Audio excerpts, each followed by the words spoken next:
Hello friends, সবাইকে welcome জানাই নতুন একটি ভিডিওতে। এই মুহূর্তে যে আপডেটটির দিকে আমরা নজর রাখবো সেটি হচ্ছে স্কুল সার্ভিস কমিশনের পর এবার ওয়ার্ক এডুকেশন ও ফিজিক্যাল এডুকেশনে মামলা। ইতিমধ্যে স্কুল সার্ভিস কমিশনের 4টি লেভেলে চাকরি বাতিল এবং আপাতত স্থগিতাদেশ এলেও ওয়ার্ক এডুকেশন এবং ফিজিক্যাল এডুকেশন নিয়ে কোনো অভিযোগ ইতিমধ্যে করতে দেখা যায়নি বা মামলা করতে দেখা যায়নি। অবশেষে কর্মশিক্ষা ও শারীরশিক্ষা বিষয়ে 2016 সালের নিয়োগ হওয়া ফার্স্ট এসএলএসটি নিয়ে অভিযোগ ও মামলা উঠল কলকাতা হাইকোর্টে। মাননীয় বিচারপতি বিশ্বজিৎ বসু এই মামলার গুরুত্বপূর্ণ কতগুলো অর্ডার দিয়েছেন। কি অর্ডার দিয়েছেন, অর্ডার কপিতে কি উল্লেখ করলেন, সেই অর্ডার কপির বিস্তারিত ব্যাখ্যা করবো আমরা এই ভিডিওর মধ্যে। তো চলুন বন্ধুরা, ভিডিওটি শুরু করা যাক। ভিডিও শুরু করার আগে বলে রাখবো বন্ধুরা, যারা চ্যানেলটিতে নতুন আছেন অবশ্যই একটু সাবস্ক্রাইব করে রাখার অনুরোধ রইল। পাশে থাকা বেল আইকনটি অবশ্যই অন করে রাখবেন পরবর্তী ধরনের নিত্য নতুন আপডেট পাওয়ার জন্য। তো চলুন বন্ধুরা, ভিডিওটি শুরু করা যাক। স্কুল সার্ভিস কমিশন 2016 সালে যে রিক্রুটমেন্ট প্রসেসটা কন্ডাক্ট করেছিল 4টি লেভেলে, নবম, দশম, একাদশ, দ্বাদশ, গ্রুপ সি, গ্রুপ ডি, এই 4টি লেভেলের বিভিন্ন ধরনের অভিযোগ, বিভিন্ন ধরনের করাপশন তারা নিজেরা স্বীকার করলেও তার মধ্যে অনেকে যোগ্য ক্যান্ডিডেট তারাও রয়েছেন। তো সবাই মিলেমিশে একাকার হয়ে যাওয়ার সত্ত্বেও ওয়ার্ক এডুকেশন এবং ফিজিক্যাল এডুকেশন নিয়ে কেউ কোনো রকমভাবে উচ্চবাচ্য করেনি। সেখানে সঠিকভাবে নিয়োগ হয়েছে নাকি কোনো রকমভাবে দুর্নীতি ছিল, সেই সমস্ত বিষয়ে কোনো রকম মামলা হয়নি এতদিন পর্যন্ত। কিন্তু ইতিমধ্যেই একটা মামলা কলকাতা হাইকোর্ট থেকে নতুনভাবে অর্ডার পাস হলো। তো সেই মামলাটি আমরা ডিটেলসটা দেখে নেব। তো মামলাটির অর্ডার কপি ও বিস্তারিত আমরা দেখবো। মামলাটির ফাইল নাম্বার এখানে দেখতে পাচ্ছি 648/2024। মামলাটির রেজিস্ট্রেশন নাম্বার 641/2024। মামলাটির ফার্স্ট হিয়ারিং হয়েছিল 15ই জানুয়ারি 2024 তারিখে। নেক্সট হিয়ারিং এর ডেট এখনো পর্যন্ত দেওয়া হয়নি। তো এই কয়েকদিন আগে কিন্তু এই মামলাটির শুনানি হয়েছে, সেই অর্ডার কপিটা দেখবো আমরা। সিঙ্গেল বেঞ্চে মাননীয় বিচারপতি বিশ্বজিৎ বসু তিনি কিন্তু গুরুত্বপূর্ণ অর্ডার পাস করিয়েছেন। তো এই মামলাটির পিটিশনার যিনি রয়েছেন Manorama Dakua. Versus state of West Bengal. তো ইতিমধ্যে যদি আমরা মামলাটা দেখি তাহলে ফার্স্ট উঠেছিল কিন্তু বিশ্বজিৎ বসু স্যারের আন্ডারে উঠেছিল। অন্যদিকে এরপর দেখা গেছিল রাজশেখর মান্তা স্যারের বেঞ্চে কয়েকবার উঠেছে এবং এই মামলাটি লাস্ট আবার বিশ্বজিৎ বসু স্যারের আন্ডারে উঠেছে। তো গত 6 মে 2024 তারিখে বিশ্বজিৎ বসু মহাশয় তিনি কিন্তু একটি নতুন অর্ডার পাস করিয়েছেন, সেই অর্ডার কপি আমরা বিস্তারিত দেখে নেব। তো গত 6 মে 2024 তারিখে এই মামলাটি শুনানির জন্য লিস্টেড হয়েছিল।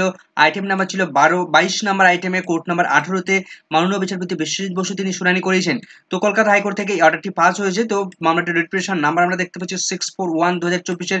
মামলাটির পিটিশনার রয়েছেন Manorama Dakua versus state of West Bengal. পিটিশনারদের পক্ষ থেকে কে কথা বলছিলেন, দিব্যেন্দু চ্যাটার্জি থেকে শুরু করে এখানে আরো পরপর নামগুলো রয়েছেন।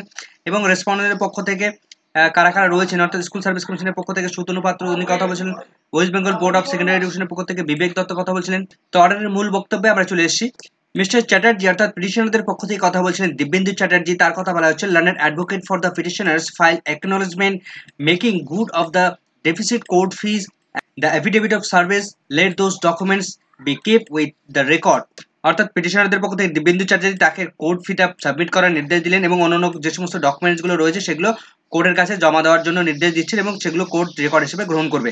এবার অর্ডারের মূল বক্তব্যের দিকে ঢুকছে। দেখুন, the petitioners had participated in first SLST state level selection test 2016 for the recruitment of assistant teacher in the subject physical education upper primary level for school but were not call for personality test. অর্থাৎ এই মামলার যিনি petitioner বা যারা petitioner তারা প্রথম SLST পরীক্ষা 2016 সালে স্কুল সার্ভিস কমিশন যে রিক্রুটমেন্ট প্রসেস করেছিল অ্যাসিস্ট্যান্ট টিচার নিয়োগ করার জন্য, কোন সাবজেক্টের জন্য, ফিজিক্যাল এডুকেশনের জন্য।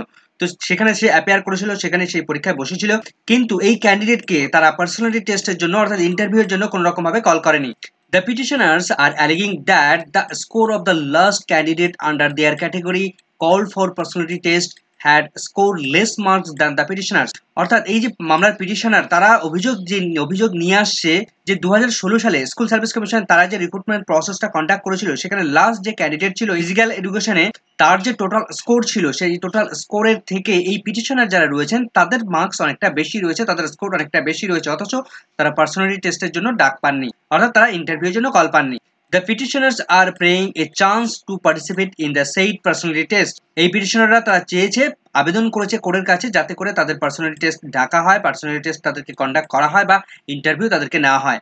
ডক্টর পাত্র অর্থাৎ সুতনু পাত্র স্কুল সার্ভিস কমিশনের পক্ষ থেকে যিনি কথা বলছিলেন, learned advocate for West Bengal central school service commission submit that. School service কমিশনের পক্ষ থেকে সুতনু পাত্র মহাশয় তিনি যে বিষয়টা সাবমিট করছেন, to respond to the said allegation he require a detailed chart disclosing the particulars of the petitioner।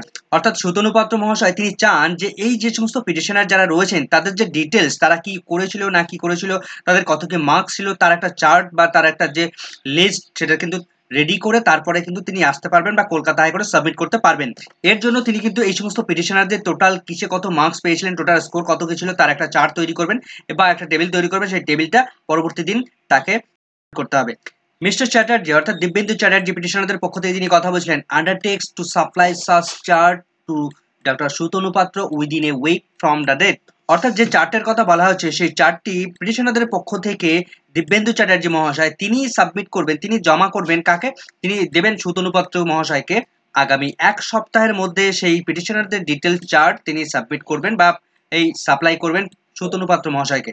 Let a response to the said allegation of the petitioners be filled in the form of a report by the commission অর্থাৎ school service commission on the next date of hearing। পিটিশনারের যে allegation গুলো নিয়ে এসছে, যে অভিযোগগুলো নিয়ে এসছে school service কমিশনের বিরুদ্ধে, তার একটা রিপোর্ট স্কুল সার্ভিস কমিশনকে রিপোর্ট তৈরি করতে হবে। সেই রিপোর্টটা পরবর্তী নেক্সট হিয়ারিং এর দিন তাদেরকে সাবমিট করতে হবে। Matter be included in the combined monthly list of the June 2024। অর্থাৎ আগামী জুন মাসের কম্বাইন্ড মান্থলি লিস্টের মধ্যে এই মামলাটি পরবর্তী শুনানির জন্য লিস্টেড করে দেওয়া হয়েছে। Parties to act on the server copy, এটা কপি হবে of this order duly downloaded from the official website of this court. সমস্ত পার্টিদের জানানো হচ্ছে যে তারা তাদের ওয়েবসাইটের থেকে অর্ডার কপিটা ডাউনলোড করে নিতে পারে। মাননীয় বিশ্বজিৎ বসু মহাশয় তিনি কিন্তু এই অর্ডারগুলো দিয়ে দিলেন। এখন ফিজিক্যাল এডুকেশনে যদি এমন অভিযোগ উঠে আসে যে লাস্ট যাকে নিয়োগ করা হয়েছিল তার যে স্কোর ছিল তার থেকে যারা চাকরি পায়নি বা বঞ্চিত হয়েছে তাদের স্কোর অনেকটা বেশি রয়েছে, সেক্ষেত্রে এই সমস্ত ক্যান্ডিডেট তাদেরকে কিন্তু চাকরি দেওয়ার নির্দেশ এলেও আসতে পারে। তবে আরেকটা বিষয় সেখানে সম্ভাবনা উঠে আসবে যে যদি দেখা যায় সেক্ষেত্রে অনেকজন ক্যান্ডিডেট সেক্ষেত্রে অনেক বঞ্চিত হয়েছেন, সেক্ষেত্রে পরবর্তীতে অন্যান্য মামলাগুলোর মতো এই ক্ষেত্রেও কিন্তু সিবিআই তদন্তের নির্দেশ আসলেও আসতে পারে। তবে এখনো পর্যন্ত ওয়ার্ক এডুকেশন বিষয় নিয়ে, ওয়ার্ক এডুকেশনের রিক্রুটমেন্ট প্রসেস নিয়ে কোনো রকম ভাবে অভিযোগ এখনো পর্যন্ত কলকাতা হাইকোর্টে আসেনি কোনো রকম ভাবে, হয়তো সেটা ফ্রেশ ভাবে নিয়োগ হয়েছিল। তবে এই মামলার সঙ্গে যারা পিটিশনার রয়েছেন তাদের মার্কস যদি বেশি হয়, স্কোর যদি বেশি হয়, তাহলে এদের কিন্তু ইন্টারভিউতে ডাকতে হবে বা পরবর্তীতে এদেরকে সুযোগ দিতে হবে বা চাকরি দিতে হবে। কারণ লাস্ট স্কোর যিনি পেয়েছেন তিনি তো চাকরি পেয়ে গেছেন, সুতরাং তাকে এই সমস্ত পিটিশনার যারা রইলেন তাদের কিন্তু তাদের চাকরি অবশ্যই কনফার্ম রইল। তো এই সংক্রান্ত পরবর্তী আপডেট পেলে অবশ্যই আপনাদের সঙ্গে শেয়ার করব। এই মুহূর্তের এই ভিডিওটি ভালো লাগলে অবশ্যই একটু লাইক এবং কমেন্ট করে যাবেন। চ্যানেলটিতে নতুন হলে অবশ্যই একটু সাবস্ক্রাইব করে রাখার অনুরোধ রইল। পাশে থাকা বেল আইকনটি অবশ্যই অন করে রাখবেন পরবর্তী ধরনের আপডেট পাওয়ার জন্য। সকলকে ধন্যবাদ।